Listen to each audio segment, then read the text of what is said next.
My first ever podcast episode in my new home. Very excited.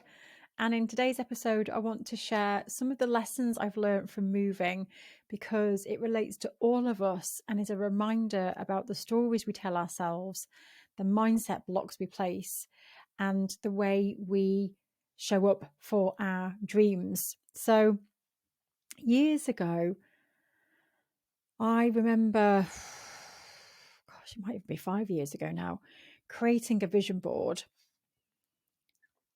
And on the vision board was a house, having my own house. And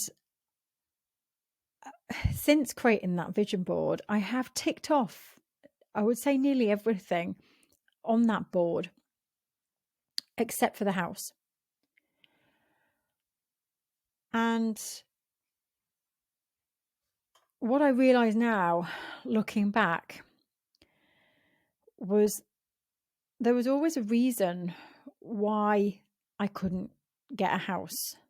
There was always stories, always stopping me from ever taking the plunge because it's terrifying. You know, I was renting. I'd been in that house with my ex-partner and he left. I was terrified whether I was going to be able to stay in that house, but I managed to find a way. And so it was my comfort. We were living in, I wouldn't say terrible conditions, but we had damp. You know, I look back now and I'm thinking, why did I stay there so long? But because I built up all of these stories and it was safe and it was my comfort zone. And I remember some of the stories were financial. Like, there's absolutely no way I could afford to move. Like, no way. Couldn't afford the removals, can't afford to change the payments per month. So money was a massive block for me. The fact that the time as well, I just absolutely convinced myself that there's no way in the world that I could run United Art Space and move house at the same time with children. Like, it's just, that would be impossible. It would be absolutely impossible. And then I think there was just the idea of moving and where to move to and the decisions that I'd have to make, and never wanted to go there at all. And it's funny because now, since I've moved, and I'll explain how it, what forced me into the situation.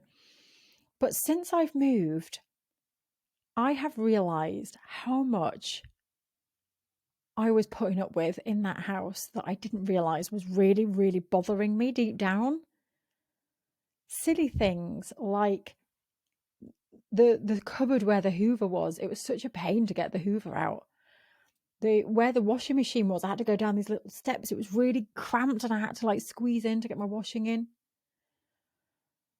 The walls were literally rotting and you'd touch the wall and it would just crumble. All the wallpaper was peeling off because of the damp.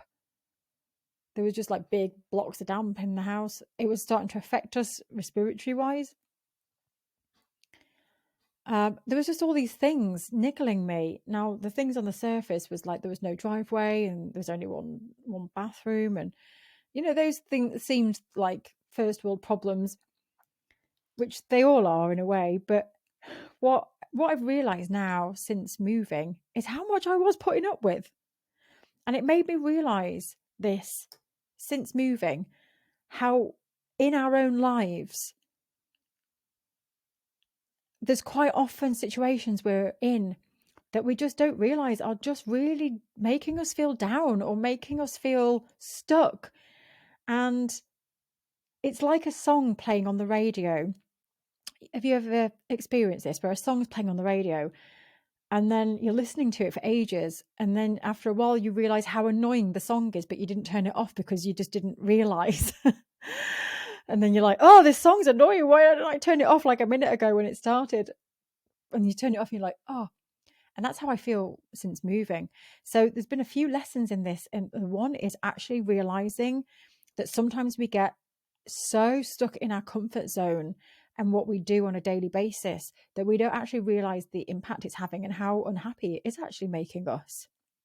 So that's one thing, is really looking at my life now in terms of what else is going on that I'm not happy with, and being really honest, because it's so easy to just keep going for the sake of it, because we shouldn't complain.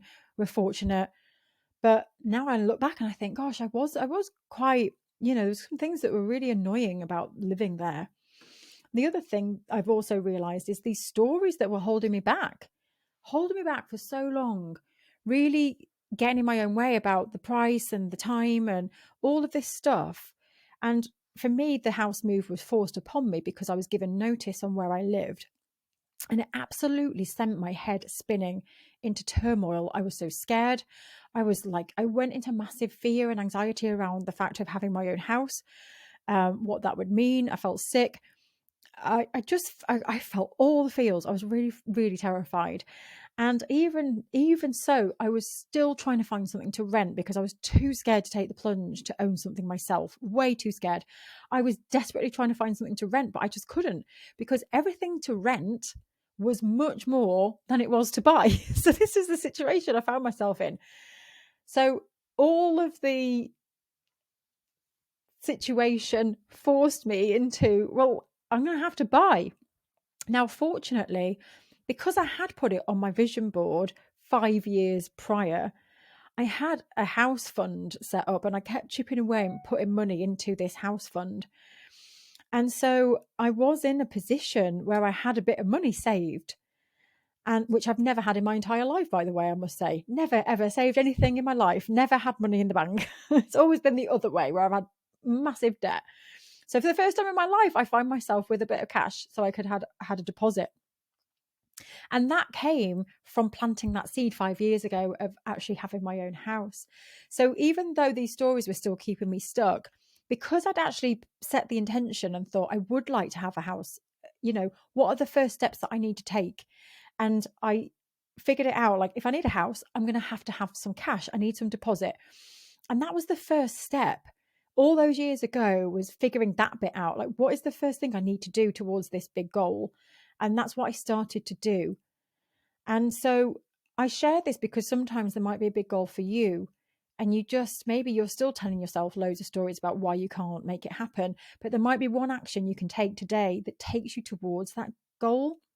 And you might still think that it's just impossible, but by taking that step, you are a step closer, one step closer. And then, like me, you just never know when you might be pushed into the situation. Even though I didn't feel ready, I was terrified. And I have to say now, it's like one of the best things I ever did. I'm so glad that everything pushed me towards doing it. Like, it really felt like the universe was pushing me towards it. There were no houses to rent. Everything was too expensive to rent. And it's also like saying, just buy the house. And the house as well that I'm in, I was looking for 6 months, could not find anything. And the house that I'm in actually was on the market, was sold, and then came on because they really wanted to sell it. So I got a bit of a deal on the house as well compared to anything else. And it's now so lovely to just look back and trust the process and know that everything is going to work out. And how upset and terrified I was when I got that notice on the old house, and how ill it kind of made me a bit ill at some points as well.